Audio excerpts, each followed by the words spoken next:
आगे चर्चा करेंगे, उसके पहले हमारे एक दर्शक गुजरात से किरण जुड़ चुकी हैं। किरण, आप सवाल पूछ सकती हैं। मैं गुजरात से बोल रही हूँ। आपका नाम उम समझ में नहीं आ रहा है। मेरा नाम किरण है। चलिए बोलिए, वहाँ बताइए। मुझे दोनों भाई के लिए प्रश्न है।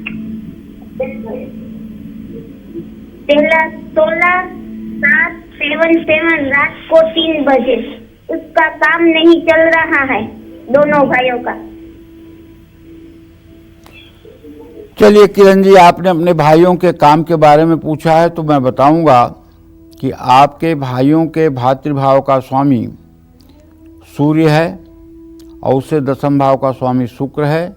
सूर्य शुक्र की द्वितीय द्वादश स्थिति है। अब इन लोगों की उम्र 48 साल से ऊपर हो रही है और इन लोगों का काम नहीं चल रहा है। इन लोगों को कहिए कि दोनों भाई, महाराष्ट्र में कोल्हापुर एक स्थान है, महालक्ष्मी का स्थान है और भारत में सबसे बड़ी महालक्ष्मी का वो पीठ है। अगर वहाँ जाकर के 3 दिन प्रवास करें, 3 दिन सुबह शाम महालक्ष्मी का दर्शन करें और लक्ष्मी चालीसा और श्री सूक्त का पाठ करें तो निश्चित रूप से इन लोगों को सफलता मिलेगी। जय मां विंध्यवासिनी। तो साल 2026 में मां लक्ष्मी को प्रसन्न करने के लिए कौन से नक्षत्र में आपको मां लक्ष्मी की साधना करनी चाहिए, ये जान लेते हैं। बताएं पंडित जी। किसी भी देवी देवता की कृपा पाने के लिए आप जब भी उनकी उपासना करें तो कुछ खास नक्षत्रों में ही करें। इसका मतलब नहीं है कि बिना नक्षत्र के नहीं करेंगे, लेकिन खास नक्षत्रों में विशेष पूजा करें। जैसे आप रोज़ तो पूजा करते हैं, लेकिन दिवाली में विशेष करते हैं ना। दिवाली में नई लक्ष्मी लाते हैं, नए गणेश जी लाते हैं, नए वस्त्र लाते हैं, करते हैं ना। उसी तरह से पूजा तो आपको रोज़ करनी है। केवल ये नहीं कि शुभ नक्षत्रों में कर लिए तो आप कुबेर बन जाएंगे, ऐसा बिल्कुल नहीं है। शुभ नक्षत्रों में विशेष पूजा करिए, बाकी दिनों में भी पूजा करते रहिए। अब मैं आपको बताता हूं कि 2026 में मां लक्ष्मी को प्रसन्न करने के लिए कौन से नक्षत्र समृद्धिदायक होंगे। किसी भी कार्य में नक्षत्रों का बहुत महत्व होता है। ऐसे में अश्विनी, रोहिणी, मृगशिरा, पुनर्वसु, पुष्य, मघा, पूर्वा फाल्गुनी, स्वाति, अनुराधा, मूल, पूर्वाषाढ़, उत्तराषाढ़, शतभिषा, पूर्व भाद्रपद, उत्तर भाद्रपद और रेवती नक्षत्र लक्ष्मी साधना और अन्य साधनाओं के लिए शुभ नक्षत्र है। इसमें कोई दो राय नहीं है। जय मां विंध्यवासिनी। तो लक्ष्मी साधना से जुड़ी और भी खास और जरूरी जानकारी आपको पंडित जी आगे भी बताएंगे, जिससे आपको साल 2026 में कभी भी पैसों की कमी नहीं होगी और मां लक्ष्मी हमेशा आपके साथ रहेंगे। फिलहाल वक्त हो गया एक छोटे से ब्रेक का। आप बने रहिए हमारे साथ और देखते रहिए कालचक्र। ब्रेक के बाद स्वागत है आप सभी का कालचक्र में। अब हर कोई ये जानना चाहता है कि साल 2026 में उसकी फाइनेंशियल कंडीशन कैसी रहेगी, कब सैलरी बढ़ेगी, कब बिजनेस में फायदा होगा और कब प्रॉपर्टी बनेगी, कब बैंक बैलेंस बढ़ेगा और कब मां लक्ष्मी की कृपा उन पर बरसेगी। साथ ही ये सब पाने के लिए उन्हें कैसे और कहां बैठकर करनी है लक्ष्मी की साधना, आइए जान लेते हैं पंडित जी से। बताएं पंडित जी। देखिए, कई बार मैंने कार्यक्रम में बताया है कि गोस्वामी तुलसीदास जी ने लिखा है उत्तरकांड में, काकभुसुंडी गरुड़ संवाद में, कि कौन सबसे बड़ा दुख है और क्या सबसे बड़ा सुख है। ये गरुड़ जी पूछते हैं काकभुसुंडी से, तो काकभुसुंडी जी कहते हैं कि न ही दरिद्र सम दुख जग माही, संत मिलन सम सुख कछु नाही। दरिद्रता के समान इस संसार में कोई दुख नहीं है। अगर आपका बच्चा बीमार हो और दवा के लिए पैसा ना हो तो आपकी ज़िंदगी उसमें जीने से बदतर है मर जाना। आपका बच्चा दूध के लिए रो रहा हो, आपके पास पैसे ना हो, आपके घर में कोई बीमार हो और साधन न हो उसकी दवा करने का, सोचिए कितना दुखद जीवन हो सकता है। लेकिन इसका ये मतलब बिल्कुल नहीं है कि अमीरी सुख है। अमीरी बिल्कुल सुख नहीं है। मैं विश्वास के साथ अपनी जिंदगी का अनुभव आपसे शेयर कर रहा हूँ। संपत्ति विपत्ति का बहुत बड़ा कारण है। संपत्ति विपत्ति का बहुत बड़ा कारण है। संपत्ति के अंतर्गर्भ में विपत्ति छिपी होती है। इसलिए भगवान उतना दें जितने से अच्छे से गृहस्थ जीवन का संचालन हो जाए। साईं उतना दीजिए जामे कुटुंब समाए, आप न भूखा रह सके साधु न भूखा जाए।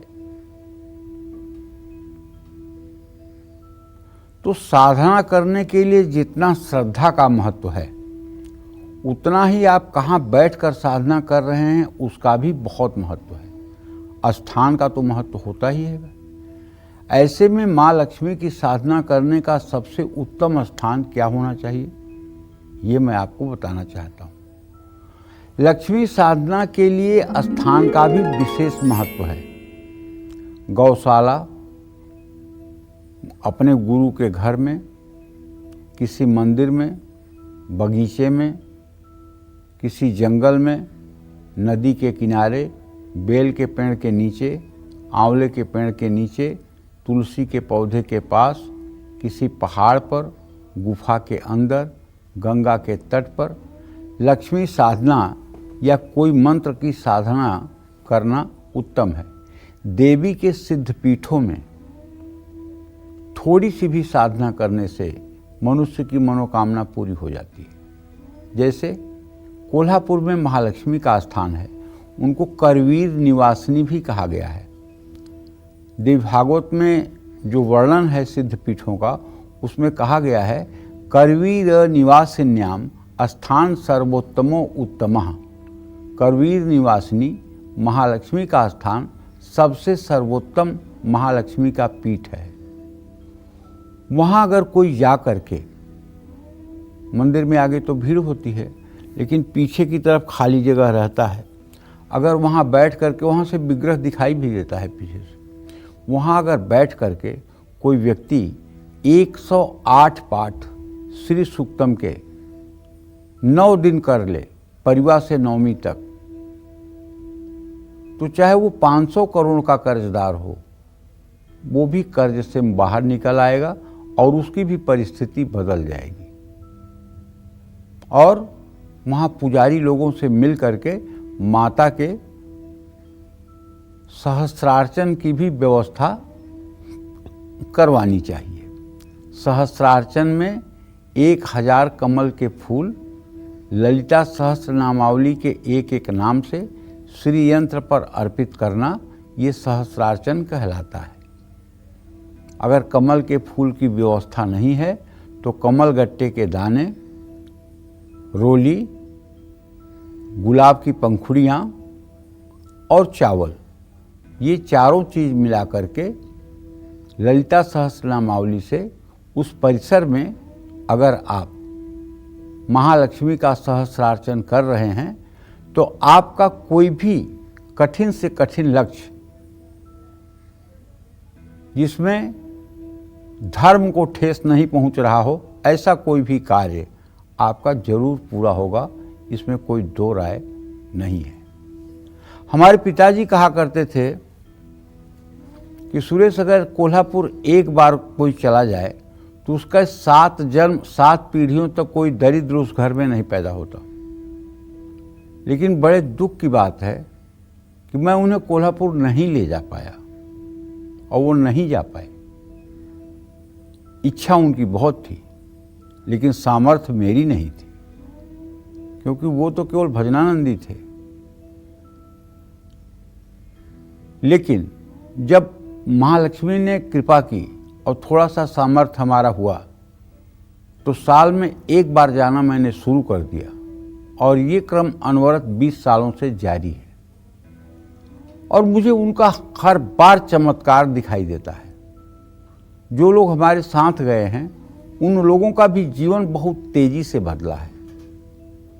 और मैं चाहता हूं कि मेरे सारे दर्शक एक बार कोल्हापुर महालक्ष्मी के स्थान पर जरूर जाएं, वहां रात्रि प्रवास करें, माता की पालकी रात में निकलती है, उसके पीछे पीछे कीर्तन करते हुए घूमें, माता का दर्शन पूजन करें। इससे निश्चित रूप से दरिद्रता दूर होगी, अभाव कभी जीवन में रहेगा नहीं। जाना चाहिए कोल्हापुर। हाँ, अगर ऐसे स्थान पर आप नहीं जा पा रहे हैं तो घर के सबसे पवित्र स्थान या पूजा स्थान में, जो ईशान कोण में होना चाहिए, बैठ करके आप महालक्ष्मी की साधना कर सकते हैं। और आप जानते हैं, आदमी के शरीर में हर समय मलमूत्र बनता रहता है। अगर हम ये कहें कि मनुष्य का शरीर मलमूत्र की फैक्ट्री है तो इसमें कोई अतिशयोक्ति नहीं है। हर समय मल, हर समय मूत्र शरीर में बनता रहता है। ये शरीर कभी शुद्ध रहने वाला नहीं है। शुद्ध बस तब होता है जब श्री हरि विष्णु, राम और कृष्ण का चिंतन हृदय में हो जाता है। बस उसी समय भीतर बाहर से पवित्र हो जाता है, बाकी पवित्रता नहीं है। हरि ओम अपवित्रः पवित्रो वा सर्वावस्थां गतोऽपि वा यः स्मरेत पुंडरीकाक्षं सहवायाभ्यंतरः शुचि पुंडरीकाक्षः पुनातु। ज्यों ही आप पुंडरीकाक्ष भगवान श्री हरि विष्णु का अपने हृदय में ध्यान करते हैं, त्यों ही आप पवित्र हो जाते हैं। चाहे आप स्नान किए हुए हैं, नहीं किए हुए हैं, हाथ धो, मतलब कि आप चाहे गंगा स्नान किए हुए हैं या नहीं किए हुए हैं, लेकिन श्री हरि विष्णु का ध्यान करते ही भीतर और बाहर पवित्रता हो जाती है।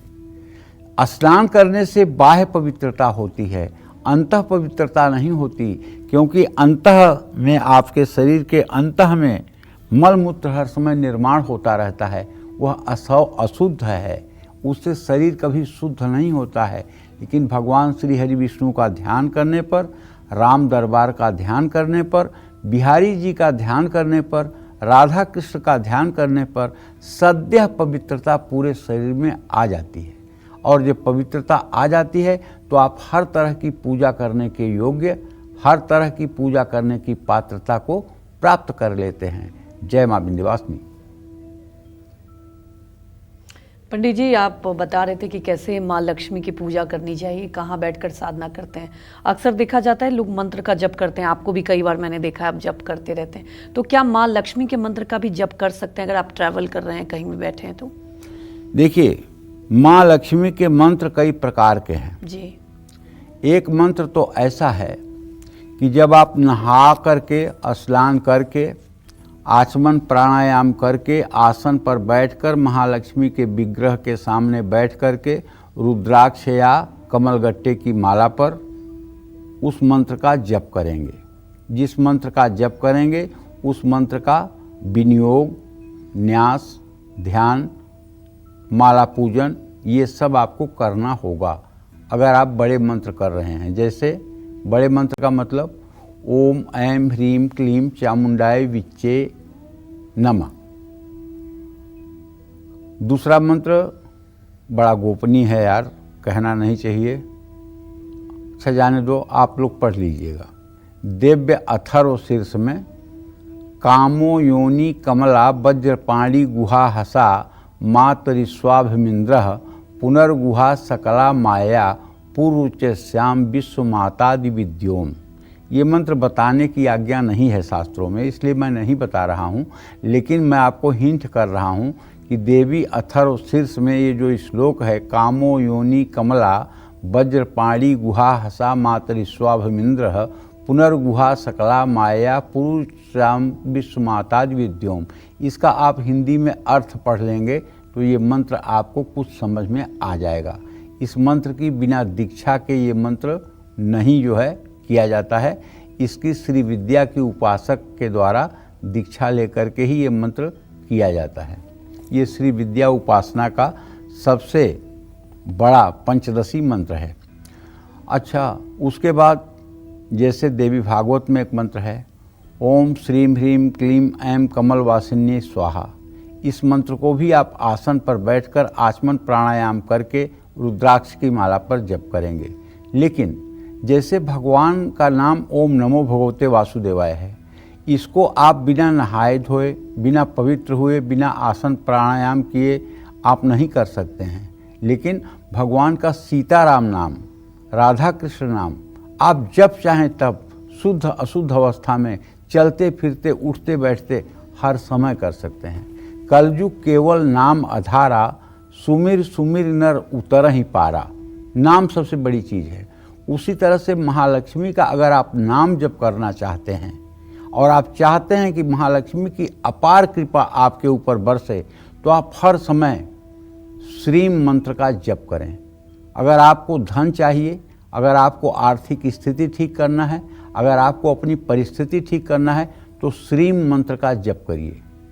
और यदि आप भगवती के उपासक हैं, आप माया मोह से छूट करके परम गति को प्राप्त होना चाहते हैं, तो भुवनेश्वरी का मंत्र ह्रीम है, एक अक्षर का मंत्र है ह्रीम। इस मंत्र का 32 लाख जप करने से व्यक्ति को माँ भुवनेश्वरी का दर्शन होता है। इससे आपको परम शांति प्राप्त होती है। लेकिन यदि आपको धन दौलत चाहिए तो श्रीम मंत्र का आप जप करें। श्रीम श्रीम श्रीम श्रीम श्रीम श्रीम कई बार कार्यक्रम में बताया है कि इस मंत्र से आप 16 किलो चावल अगर दक्षिणावर्ती शंख में भर दें तो आपके घर की दरिद्रता जा सकती है। इस मंत्र से अगर आप दक्षिणावर्ती शंख में हर समय चावल भरें और उसे साफ थैली में रखें और बाद में जब इकट्ठा हो जाए चावल तो उसमें चीनी या गुड़ डालकर उसे पकाकर गाय को खिलाएं, तो इससे भी दरिद्रता दूर होती है। और बहुत से लोग कर भी रहे हैं, हमसे मिलते हैं तो बताते भी हैं कि मैं कर रहा हूँ या कर रही हूँ, ये बात बताते हैं। लेकिन मैं आपको बता रहा हूँ कि मंत्र जप जिसमें ओम लगा होगा, वो मंत्र जप आप आसन पर बैठ करके आचमन प्राणायाम करके ही मतलब कि जो है जप करेंगे।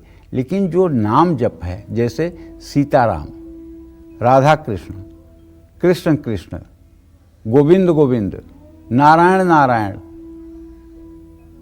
ये नाम जप जो है, सांब सदाशिव, श्रीम श्रीम, ह्रीम ह्रीम, ये आप हर समय कर सकते हैं। इसमें कोई दोष नहीं लगेगा। लेकिन इनकी संख्या बड़ी है। जब इनकी उस संख्या तक आप पहुंच जाएंगे तो सारा चमत्कार आपको अपने आप दिखाई देगा। जय मां विंध्यवासिनी।